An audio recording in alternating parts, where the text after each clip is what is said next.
tout rêve n'est pas un songe. Maintenant que j'ai déjà parlé des rêves et des songes, vous savez très bien quelle en est la différence, n'est-ce pas? Chaque fois qu'on a un rêve, ça ne signifie pas que c'est un songe. Pourquoi j'ai fait cette nuance? Vous savez que les deux mots peuvent être utilisés peuvent être utilisés interchangeablement.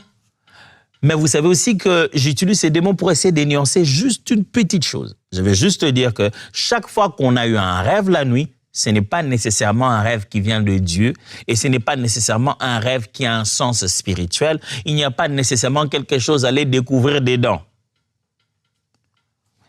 Ecclésiaste chapitre 5, verset 3. Je lis. « Si les songes naissent de la multitude des occupations, la voix de l'insensé se fait entendre dans la multitude des paroles. » Le but dans ce parallélisme d'Ecclésiaste, c'est de montrer multitude et multitude, ok? Il veut montrer que beaucoup font naître quelque chose. Alors, pour lui, il place une vérité, c'est ça le sens d'un parallélisme, il y a une vérité qui est fondamentale, qui est universelle, que tout le monde connaît, qui est, je l'ai dit, évidente comme vérité.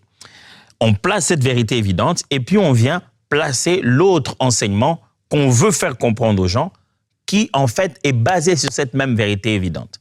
Alors, la vérité évidente ici, pour l'Ecclésiaste, c'est que le sommeil naît de la multitude, plutôt, les songes naissent de la multitude d'occupations.